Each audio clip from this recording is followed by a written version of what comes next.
नमस्ते एवरीवन। ये वीडियो पेट एग्ज़ाम देने वाले सभी परीक्षार्थियों के लिए महत्वपूर्ण होने वाली है, क्योंकि इस वीडियो में हम पेट सिलेबस को ध्यान में रखते हुए उसके सभी महत्वपूर्ण तथ्यों का विषयगत अध्ययन करेंगे। तो सबसे पहले हम शुरुआत करेंगे इतिहास से। तो इतिहास पढ़ने से पहले इतिहास और इतिहासकार के संदर्भ में कुछ बातों का जान लेना आवश्यक है। आपने एक परिभाषा सुनी होगी इतिहास की कि अतीत में घटी हुई सभी घटनाओं का क्रमबद्ध वर्णन ही इतिहास होता है। परंतु ऐसे इतिहास को परिभाषित करना बेमानी होगा, क्योंकि इतिहास न तो अतीत में घटी सभी घटनाओं का संकलन होता है और न ही चुनिंदा तथ्यों का वर्णन मात्र होता है। इसे हम एक उदाहरण से समझते हैं। वास्को डी गामा के भारत आने से पूर्व भारत और यूरोप के मध्य विभिन्न मार्गों से व्यापार हुआ करते थे, परंतु इस व्यापार के भार की जिम्मेदारी मुख्यतः अरब प्रायद्वीप के व्यापारी तथा नाविक उठाते थे। परंतु वास्को डी गामा का भारत आना एक ऐतिहासिक तथ्य बन गया, क्योंकि इस घटना ने क्षण भर में ही परिदृश्य का जो दीर्घकालीन बदलाव था उसको सुनिश्चित कर दिया। यानी कि इस घटना ने आने वाले भविष्य में बदलाव का जो परिदृश्य होने वाला था उसकी नींव रख दी। इसलिए घटना ऐतिहासिक तथ्य बन गई। वास्को डी गामा के पहले भी और उसके बाद भी बहुत से यात्री भारत में आए, परंतु उनमें इतनी ताकत नहीं थी जो समय की गति को तीव्र करके कोई बदलाव सुनिश्चित कर पाए। इसलिए वे घटनाएं ऐतिहासिक नहीं बन पाई। तो बात इतिहास की परिभाषा की करें तो अतीत में घटी वे सभी विशिष्ट घटनाएं जिन्होंने समय चक्र की गति को तीव्र कर कोई दीर्घकालीन बदलाव सुनिश्चित किया, चाहे वो बदलाव नकारात्मक रहा हो या सकारात्मक, ऐतिहासिक तथ्य बन गए। इसी क्रम में हम इतिहासकार के संदर्भ में भी कुछ बातें जान लेते हैं।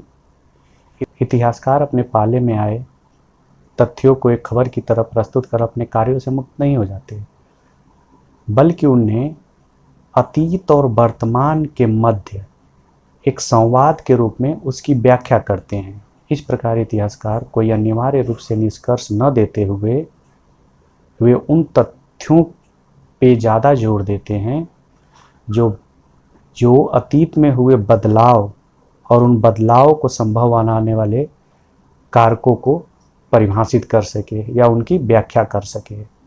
इस प्रकार इतिहास पढ़ते या उसके प्रश्नों को हल करते वक्त समय की गति में होने वाले बदलाव के तरफ जरूर ध्यान दीजिएगा।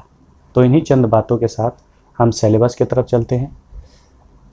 जो UPSSC पेट में इतिहास की शुरुआत जो होती है वो सिंधु घाटी सभ्यता से होती है।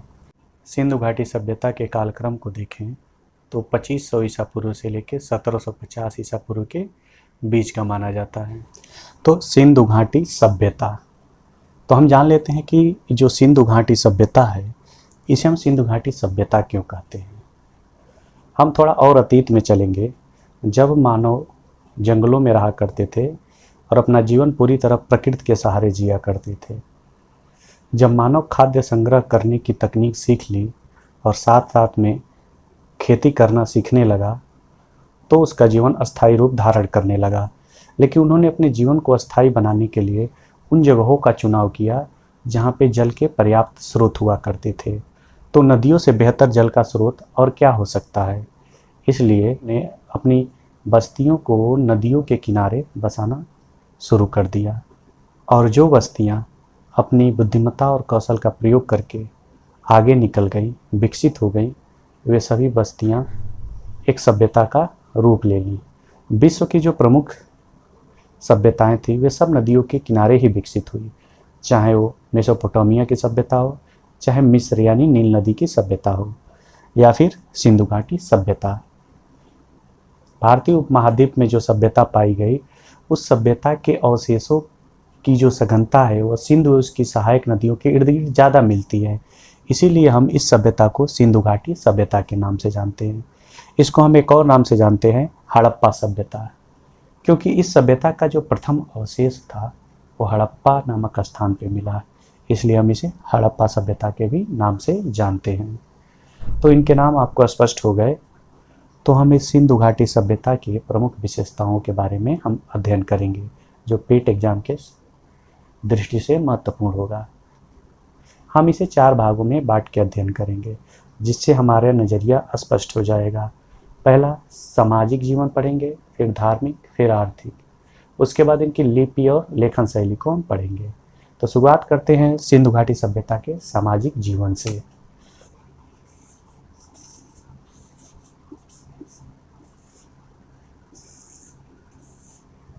तो इनका सामाजिक जीवन कैसा था, उस पर हम एक नज़र दौड़ाते हैं। इनका समाज जो था मात्र सत्तात्मक था। किसी भी प्रकार के निर्णय में महिलाओं की भागीदारी उत्कृष्ट थी और अग्रणी थी। यदि इनके समाज को देखें तो व्यवसाय के आधार पर इनके समाज 4 भागों में विभाजित था। पहला योद्धा, दूसरे विद्वान, तीसरे प्रशासनिक अधिकारी और चौथे में थे व्यवसायी एवं श्रमजीवी। जुआ खेलना, नृत्य, आमोद प्रमोद के मुख्य साधन थे। समाज में पर्दा प्रथा और वैश्यावृत्ति का प्रचलन था। सिंधु घाटी सभ्यता का जो सामाजिक जीवन है, उसके हम महत्वपूर्ण पॉइंट को आपके सामने हम नोट कर दिए हैं। आप चाहें तो इसको नोट डाउन कर सकते हैं। इसमें से महत्वपूर्ण 4 थे। समाज मात्र सत्तात्मक था, व्यवसाय के आधार पर 4 वर्ग थे, विद्वान, योद्धा, प्रशासनिक अधिकारी, व्यवसायी एवं श्रमजीवी। आमोद प्रमोद के इनके जो साधन थे, जुआ, नृत्य, शिकार और संगीत। समाज में कुरीतियों के रूप में पर्दा प्रथा एवं वैश्यावृत्ति का प्रचलन था।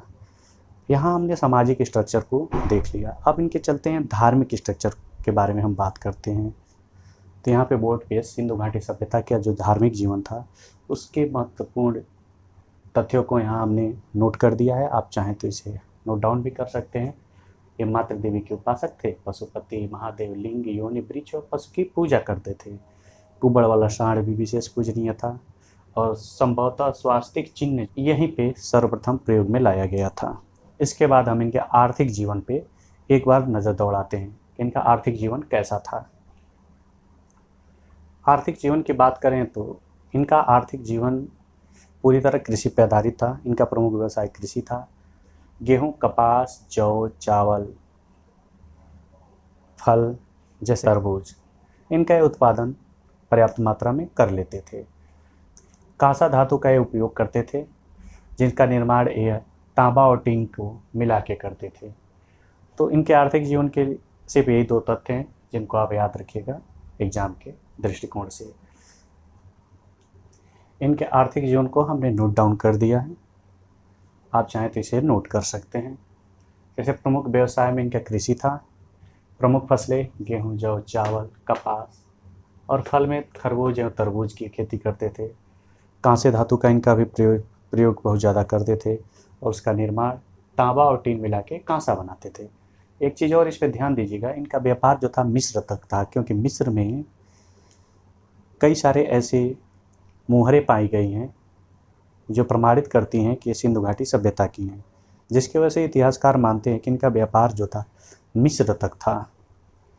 अब इनके आर्थिक जीवन के बाद हम चलते हैं इनके लिपि और लेखन शैली के तरफ।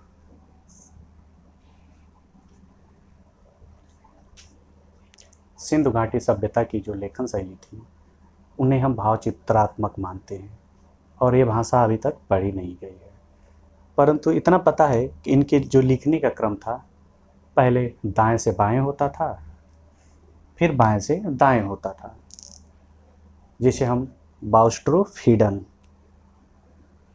तो इस शब्द को याद रखिएगा कि सिंधु घाटी सभ्यता की जो लेखन शैली है उसको हम बोलते हैं बाउस्ट्रोफीडन। इस चीज़ को ध्यान में रखिएगा। अब आगे बढ़ते हुए हम चलेंगे हड़प्पा सभ्यता के महत्वपूर्ण साक्ष्य स्थल और उसके कुछ खोजकर्ताओं के नाम भी देखेंगे, क्योंकि एग्जाम के पर्सपेक्टिव से ये भी बहुत महत्वपूर्ण है। हड़प्पा सभ्यता के प्रमुख साक्ष्य स्थल यहाँ मैंने नोट कर दिया है। आप चाहें तो इसको नोट कर सकते हैं। पहले है डाकयार्ड, जिसे हम गोदीवाड़ा बंदरगाह बोलते हैं, तथा चावल की खेती की जो साक्ष्य लोथल गुजरात में मिले थे, जिसके खोजकर्ता SR राव 1954 में इसकी खोज की थी।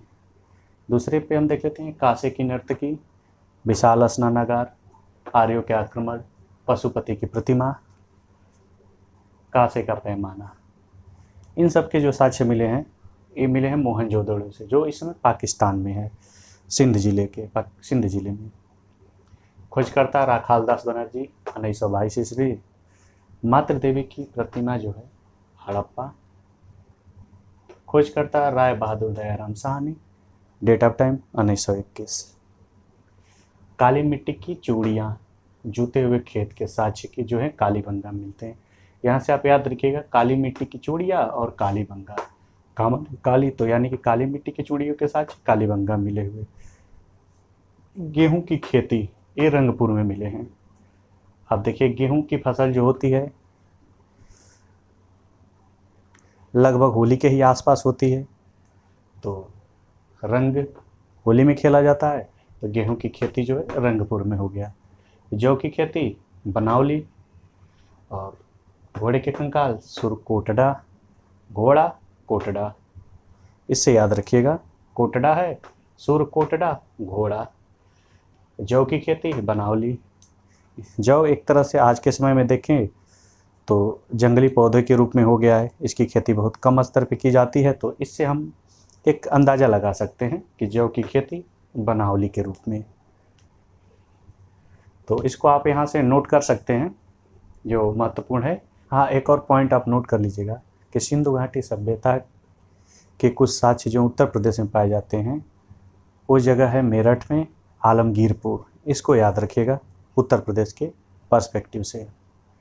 तो यहाँ पे हम सिंधु घाटी सभ्यता के जो महत्वपूर्ण टॉपिक थे जो एग्जाम में आ सकते थे उसको हमने नोट कर दिया और आपको मैंने बता भी दिया। वैदिक सभ्यता, यदि हम इसके कालक्रम को देखें तो 1500 ईसा पूर्व से लेके 600 ईसा पूर्व के बीच का है। चूँकि इसी समय काल में वेदों की रचना हुई तो इसीलिए हम इसे वैदिक सभ्यता कहते हैं, और इसी सभ्यता को हम आर्य सभ्यता के भी नाम से जानते हैं, क्योंकि ये सभ्यता आर्यों की देन है, इसीलिए इस सभ्यता को हम आर्य सभ्यता भी कहते हैं। यहाँ पे ध्यान दीजिएगा कि आर्य जो शब्द है एक जात को प्रदर्शित करता है, न कि निवासी को। और आर्यों के बारे में ईरान की एक धार्मिक पुस्तक है जिसका नाम जिंद अवस्था है, उससे पता चलता है कि आर्य संभवतः ईरान के रास्ते ही भारत आए थे। यदि वैदिक सभ्यता को हम कालखंडों में विभाजित करें तो इसे हम दो भागों में बांट सकते हैं, एक ऋग्वैदिक काल, दूसरा उत्तर वैदिक काल। ऋग्वैदिक काल का जो कालक्रम है वो 1500 से लेके 1000 ईसा पूर्व के बीच का है। फिर उत्तर वैदिक काल आता है, उसका जो कालखंड है 1000 से 600 ईसा पूर्व के बीच का है। अब इन दोनों कालक्रमों को, ऋग्वैदिक काल और उत्तर वैदिक काल, इनका हम अध्ययन 4 भागों में करेंगे। राजनीतिक दृष्टि से, यानी कि राजनीतिक स्थिति, सामाजिक स्थिति, धार्मिक और आर्थिक स्थिति। तो चलते हैं सबसे पहले इनकी राजनीतिक स्थिति पे हम थोड़ा सा एक नज़र दौड़ाते हैं। इस काल का शासन व्यवस्था जो था संभवतः राजतंत्रात्मक था, और वहाँ का जो प्रधान होता था उसे हम राजन कहते थे। और इस राजा की स्वेच्छाचारिता पे प्रतिबंध या नियंत्रण लगाने के लिए 2 समूह थे, जिसे एक समिति और एक सभा कहते थे। और इनका समाज जो था संभवतः 5 इकाइयों में बटा हुआ था, जिसे हम कुल, ग्राम, विष, जन और राष्ट्र के नाम से जानते थे। जिसमें से कुल सबसे छोटी इकाई थी जिसे हम परिवार कहते हैं, राष्ट्र सबसे बड़ी इकाई जिसको आप जानते हैं। तो राजनीतिक स्थिति से संबंधित जो महत्वपूर्ण तथ्य थे उसको हमने नोट कर दिया है। जैसे शासन व्यवस्था मुख्यतः राजतंत्रात्मक था, जिसका प्रधान राजन होता था। 2 संस्थाएं, सभा और समितियां थी जो इस राजन के स्वेच्छाचारिता पे प्रतिबंध लगाने के लिए था या नियंत्रण करने के लिए। और 5 इकाइयों में विभाजित था, जिसमें कुल, ग्राम, विष, जन और राष्ट्र। इसमें कुल सबसे छोटी इकाई जिसे परिवार कहेंगे हम, राष्ट्र सबसे बड़ी इकाई होती थी। तो राजनीतिक दृष्टि से संबंधित यही 3 तथ्य हैं जो एग्जाम के लिए महत्वपूर्ण हो सकते हैं। अब इनके बाद हम राजनीतिक स्थिति के बाद हम चलेंगे इनके सामाजिक स्थिति के बारे में कि इनका समाज कैसा था। तो वैदिक सभ्यता यानी आर्य सभ्यता की सामाजिक स्थिति के बारे में यदि हम ध्यान दें तो इनमें 4 वर्ण व्यवस्था थे, जैसे ब्राह्मण, क्षत्रिय, वैश्य एवं शूद्र थे। और इसका उल्लेख भी ऋग्वेद के 10वें मंडल के पुरुष सूत्र में आपको मिल जाएगा।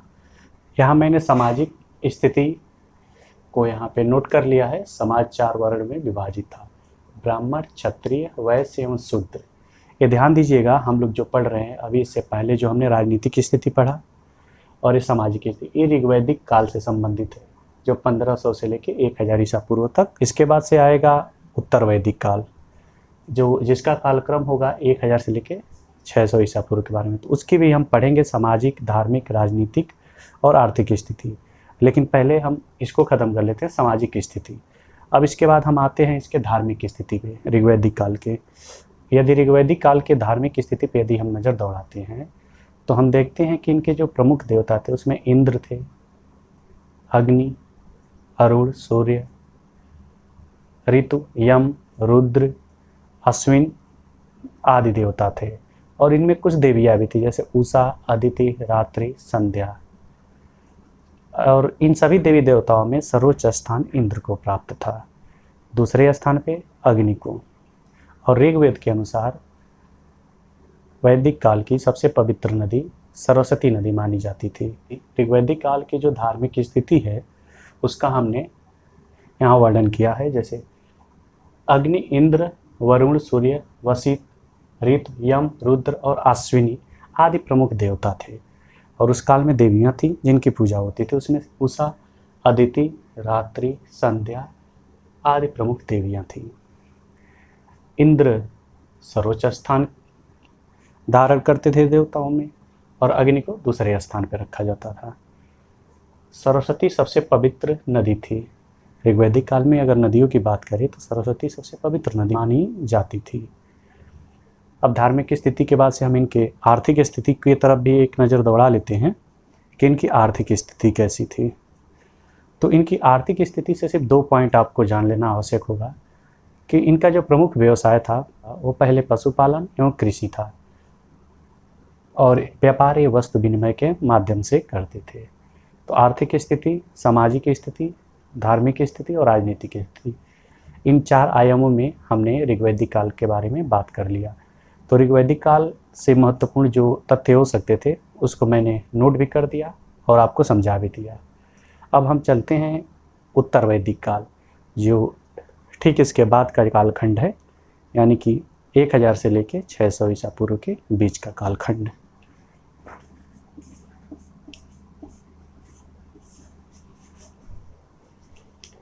आर्थिक स्थिति को भी हमने यहाँ नोट कर दिया कि इनका जो प्रमुख व्यवसाय पशुपालन था एवं कृषि था। पहले पे पशुपालन, दूसरे पे एग्रीकल्चर, और व्यापार ये वस्तु विनिमय द्वारा करते थे। उत्तर वैदिक काल 1000 ईसा पूर्व से लेके 600 ईसा पूर्व का जो कालखंड है उसे हम उत्तर वैदिक काल कहते हैं। उत्तर वैदिक काल का संबंध उस काल से है जिस काल में यजुर्वेद, अथर्ववेद, सामवेद की रचना हुई, और साथ साथ में ब्राह्मण ग्रंथ भी लिखे गए, आरण्यक और उपनिषद भी इसी कालखंड में लिखे गए थे। तो ये भी महत्वपूर्ण होने वाला है उत्तर वैदिक काल, क्योंकि ये जो कालखंड था, इस कालखंड में जो आर्य जातियाँ थी वो उत्तर भारत से दक्षिण भारत की तरफ भी रवाना होने लगी, यानी आगे बढ़ने लगी। तो इनको भी हम 4 भागों में बांट के पढ़ेंगे, सामाजिक स्थिति, धार्मिक, राजनीतिक और आर्थिक स्थिति। तो सबसे पहले हम देखते हैं इनका राजनीतिक जीवन। ऋग्वैदिक काल में पहले छोटे छोटे कबीले हुआ करते थे, परंतु उत्तर वैदिक काल में ये छोटे छोटे कबीले मिलके एक जनपद का रूप धारण करने लगे थे। राजा ने भी समिति और सभा नामक जो दोनों संस्थाएं ऋग्वैदिक काल में अस्तित्व में आई थी उसको ख़त्म कर दिया, और मंत्री परिषदों की मदद से या मंत्रियों की सलाह से शासन करना शुरू कर दिया। अब राजा को रत्निन कहा जाता था, न कि राजन। तो मैंने यहाँ राजनीतिक जीवन को नोट कर लिया है। छोटे कबीले मिलकर जनपद का रूप धारण करने लगे। जो ऋग्वैदिक काल में सभा और समितियों अस्तित्व में आई थी उनका अब अंत हो चुका था। इसके स्थान पे अब मंत्रियों की मदद से राजा शासन करता था। अब राजा रत्निन कहलाने लगा था। ये 3 महत्वपूर्ण तथ्य थे जो राजनीतिक जीवन से संबंधित थे। राजनीतिक जीवन के बाद इनका सामाजिक स्थिति कैसा था उसके तरफ हम एक नज़र दौड़ाते हैं। तो उत्तर वैदिक के सामाजिक स्थिति को यदि हम देखते हैं तो समाज अब पितृ प्रधान हो चुका था। महिलाओं की जो स्थिति थी का पतन हुआ था, उन्हें जो सम्मान मिलता था उनके सम्मान में कमी आ गई थी और जात प्रथा जन्म के आधार पर हो गई थी। जो ऋग्वैदिक काल में जात प्रथा कार्यों के ऊपर आधारित थी, परंतु उत्तर वैदिक काल आते आते जाति व्यवस्थाओं में कठोरता आ गई और पूरी तरह जन्म पे आधारित हो गया। मनोरंजन के साधन के बारे में देखें तो लोक नृत्य, जुआ खेलना, शिकार करना और युद्ध इनके मनोरंजन के साधन बन गए थे। साथ में ये संगीत के भी शौकीन हुआ करते थे। मनुष्य का जीवन 4 आश्रमों में विभाजित हो गया था। ब्रह्मचर्य, गृहस्थ, वानप्रस्थ और संन्यास, ये 4 आश्रम उत्तर वैदिक काल में ही अस्तित्व में आए थे। तो मैंने यहाँ उत्तर वैदिक काल की सामाजिक जो स्थिति थी उसको हमने नोट कर दिया है। आप एक बार इस पर नज़र दौड़ा सकते हैं कि समाज पितृ प्रधान हो गया था, साथ में संयुक्त परिवार। जीवन 4 आश्रमों में बट गया था। ब्रह्मचर्य, गारहस्थ, वानप्रस्थ, संन्यास। जाति प्रथा जन्म के आधार पे हो गई थी और इसमें कठोरता हो गया था, यानी कि आप अपनी जातियों को अगर आप बदलना चाहें तो बदल नहीं सकते थे। मनोरंजन के साधन में लोक नृत्य, संगीत, जुआ, युद्ध और स्त्रियों के दशा में पतन आया था, यानी कि स्त्रियों को जो ऋग्वैदिक काल में सम्मान मिलता था वो सम्मान उत्तर वैदिक काल में नहीं मिल पा रहा था। तो उत्तर वैदिक काल के सामाजिक स्थिति को देखने के बाद हम इनके आर्थिक स्थिति की तरफ चलते हैं कि इनका आर्थिक जीवन कैसा था।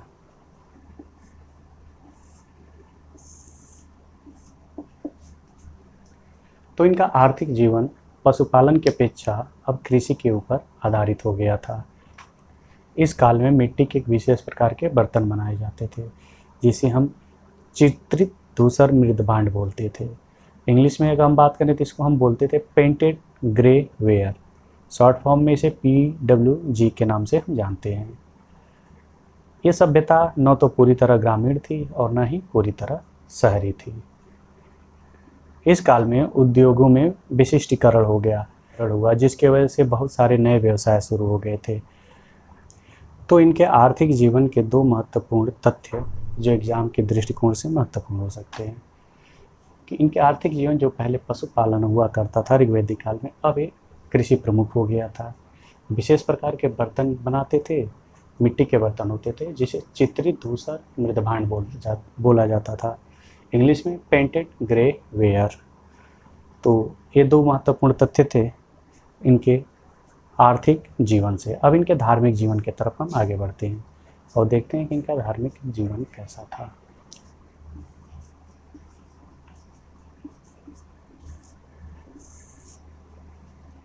यदि उत्तर वैदिक काल के धार्मिक जीवन के बारे में हम बात करें तो तत्कालीन संस्कृत में यज्ञ जो था उसका विशिष्ट स्थान हो गया था और देवताओं की स्थिति में भी परिवर्तन आ गया था। अब प्रजापति जो थे, जिसे सृष्टि के निर्माता माने जाते थे, उनका पूजा में प्रथम स्थान हो गया था। साथ में विष्णु को संरक्षक के रूप में पूजा जाने लगा और पूषण शूद्रों के देवता के रूप में प्रचलित हो गए। तो इससे संबंधित बस यही 2 महत्वपूर्ण तथ्य हैं जिनको जान लेना आवश्यक था। तो धार्मिक जीवन के जो महत्वपूर्ण तथ्य थे उसको हमने नोट कर दिया है। यज्ञ का महत्वपूर्ण स्थान हो गया था उत्तर वैदिक काल की संस्कृति में। प्रजापति जो सृष्टिकर्ता थे, सृष्टि के निर्माता थे, और विष्णु सृष्टि के संरक्षक के तौर पे जाने लगे थे, पूजे जाने लगे थे। पूषण शूद्रों के देवता के रूप में प्रचलित हो गए थे। तो बस अब हम इसके बाद से चलते हैं वैदिक साहित्य की तरफ, जो परीक्षा के दृष्टिकोण से महत्वपूर्ण है। वैदिक साहित्य में सबसे पहले हम वेदों को डिस्कस करेंगे। तो हम जानते हैं कि वेद का मतलब ज्ञान होता है कि 4 वेद जो हैं, ऋग्वेद, यजुर्वेद, सामवेद, अथर्ववेद। तो सबसे पहले हम ऋग्वेद के बारे में जानेंगे कि बात वेदों की करें तो सबसे प्राचीन वेद को हम ऋग्वेद कहते हैं, जिसमें 10 मंडल हैं, 1028 श्लोक हैं और मंत्रों की संख्या 10,600 है। इसमें से पहला और 10वां मंडल जो है बाद में जोड़ा गया है। 2 से लेकर 7 तक का जो मंडल है उसे सबसे प्राचीन माना जाता है। ऋग्वेद जो है इंद्र, मित्र, वरुण, अग्नि जैसे देवताओं की स्तुति में रची गई प्रार्थनाओं का संकलन है। ऋग्वेद के 10वें मंडल के जो पुरुष सूक्त है उसी में हमें चारों वर्णों के बारे में विवरण मिलता है और गायत्री मंत्र का भी उल्लेख ऋग्वेद में ही है, जो मुख्यतः सूर्य देव की स्तुति में रची गई एक प्रार्थना है। तो ऋग्वेद से संबंधित महत्वपूर्ण तथ्य को हमने यहाँ नोट कर दिया है। जैसे वेदों का अर्थ ज्ञान होता है। ऋग्वेद में 10 मंडल, 1028 श्लोक और 10,600 मंत्र हैं। मंडल 2 से मंडल 7 सबसे प्राचीन माना गया है। मंडल 1 और मंडल 10 को बाद में जोड़ा गया है, ऐसा माना जाता है। अग्नि, मित्र, इंद्र, वरुण आदि देवताओं के स्तुति में रची गई प्रार्थनाओं का संकलन ऋग्वेद है। और ऋग्वेद के पाठ करने वाला जो ब्राह्मण होता है उसे होत्र या होता बोलते हैं।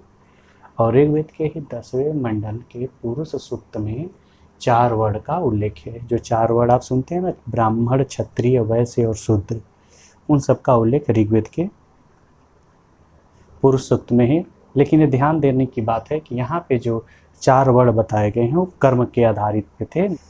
और गायत्री मंत्र का उल्लेख भी ऋग्वेद में ही मिलता है, जो सूर्य की स्तुति में रची गई प्रार्थना है। ऋग्वेद के बाद हम यजुर्वेद की तरफ चलते हैं। यजुर्वेद जो है एक कर्मकांड प्रधान वेद है, जिसको पाठ करने वाले जो ब्राह्मण होते हैं उन्हें हम अध्वर्यु बोलते हैं।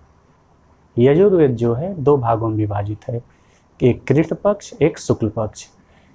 कृष्ण पक्ष जो है गद्य में है, शुक्ल पक्ष जो है पद्य में है।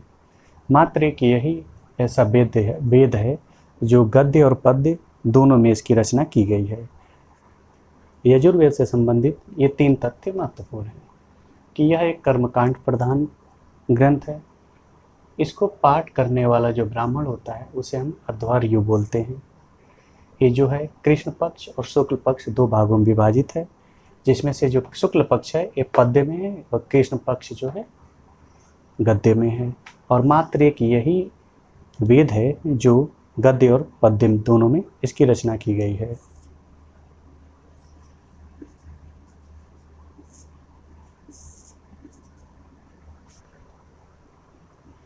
सामवेद, जिसमें साम का मतलब गान से है, और सामवेद के ऋचाओं का गान करने वाले को हम उद्गात कहते हैं।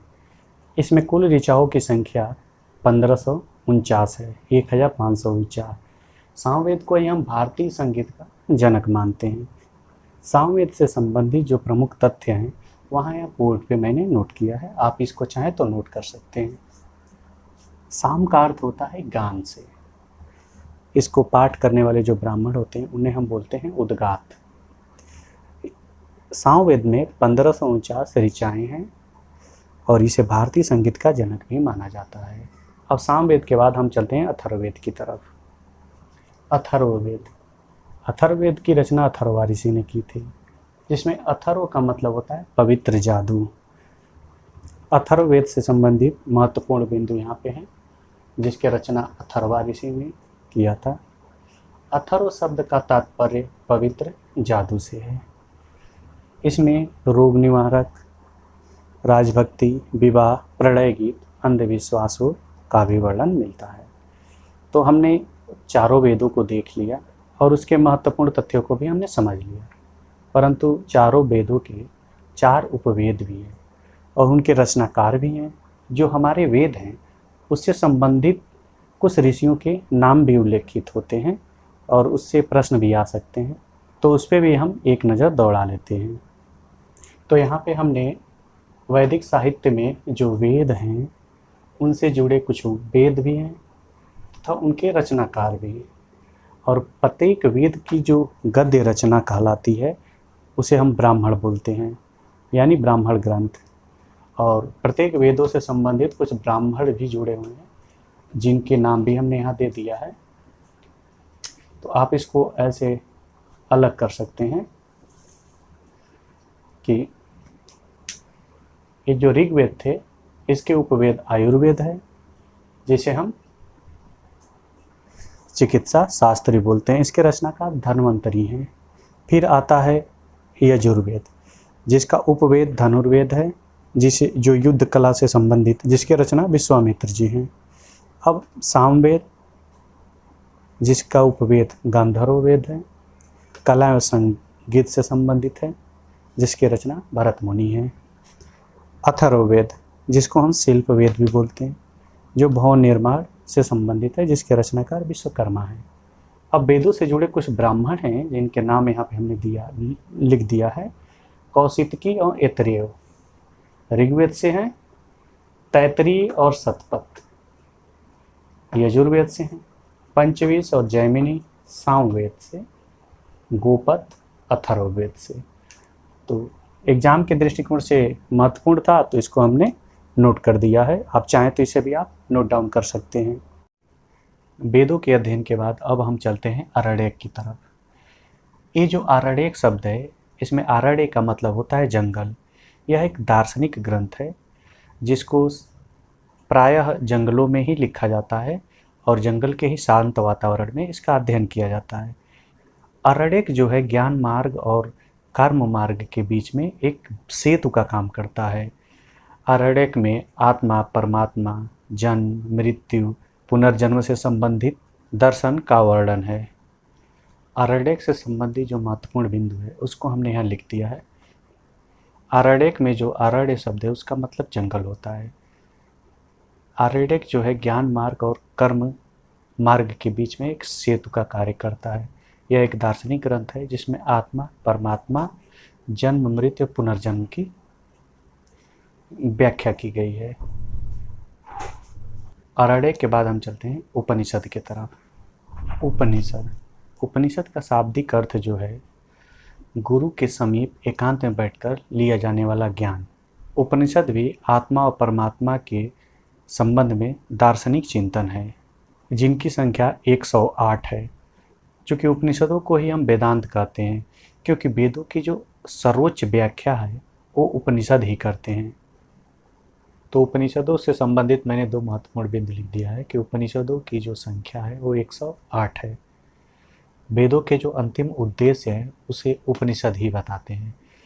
उपनिषद के बाद हम आगे वेदांग को देखते हैं कि वे क्या कहते हैं।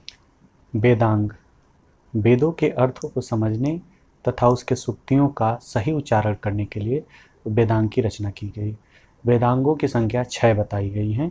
तो यहाँ मैंने वेदांग के जो महत्वपूर्ण बिंदु हैं उसको हमने लिख दिया है कि वेदों का अर्थ समझने तथा इसके सूक्तियों का सही उच्चारण करने के लिए वेदांग की रचना की गई है। वेदांगों की जो संख्या है 6 है, जिसमें शिक्षा, कल्प, व्याकरण, निरुक्त, छंद और ज्योतिष हैं। वेदांग के बाद हम चलते हैं षड दर्शन की तरफ। षड दर्शन की जो संख्या है वो 6 है, जिसमें सांख्य, योग, वैशेषिक, न्याय, पूर्व मीमांसा और उत्तर मीमांसा। और इन दर्शन के जो हैं प्रवर्तक जो हैं सांख्य के कपिल, योग के पतंजलि, वैशेषिक कणाद, न्याय गौतम, पूर्व मीमांसा जैमिनी, उत्तर मीमांसा बदरायण व्यास। षड दर्शन है, इसमें भी आत्मा, परमात्मा, जीवन, मृत्यु से संबंधित ही बातें हैं। इसके बाद हम पुराणों को देखेंगे, महाभारत, रामायण, उसके बाद से स्मृतियों को देखेंगे। यदि हम पुराणों को देखते हैं तो इनकी संख्या 18 है, जिसमें से मुख्यतः मत्स्य पुराण, नारद पुराण, विष्णु पुराण और वामन पुराण महत्वपूर्ण है। महाभारत, जिसे जय संहिता या शतसहस्त्र के नाम से भी जानते हैं, और कुछ स्मृतियां हैं जैसे मनु स्मृति, विष्णु स्मृति, ज्ञानवल्क्य स्मृति, गौतम स्मृति, नारद स्मृति और वशिष्ठ स्मृति। मैंने यहाँ ऋग्वैदिक काल के जो प्रमुख देवी और देवता हैं उनके नाम और उनके कार्यों को हमने लिख दिया है। जैसे इंद्र युद्ध वर्षा के देवता, अग्नि देवता और मनुष्यों के बीच में मध्यस्थता या संबंध को प्रदर्शित करते हैं। वरुण जो है सकल ब्रह्मांड के निर्माता, समुद्र के देवता, ऋतुओं के देवता के रूप में जाने जाते हैं। सोम जो है वनस्पति के देवता के रूप में। उषा जो है प्रगति एवं उत्थान की देवी हैं। पूषण पशुओं के देवता, मरुत आंधी और तूफान के देवता। तो ये रहे ऋग्वैदिक काल के जो प्रमुख देवता। यहाँ पे हमारा ऋग्वैदिक काल समाप्त होता है। इसके बाद हम सिलेबस के हिसाब से बौद्ध और जैन धर्म के बारे में आगे पढ़ेंगे।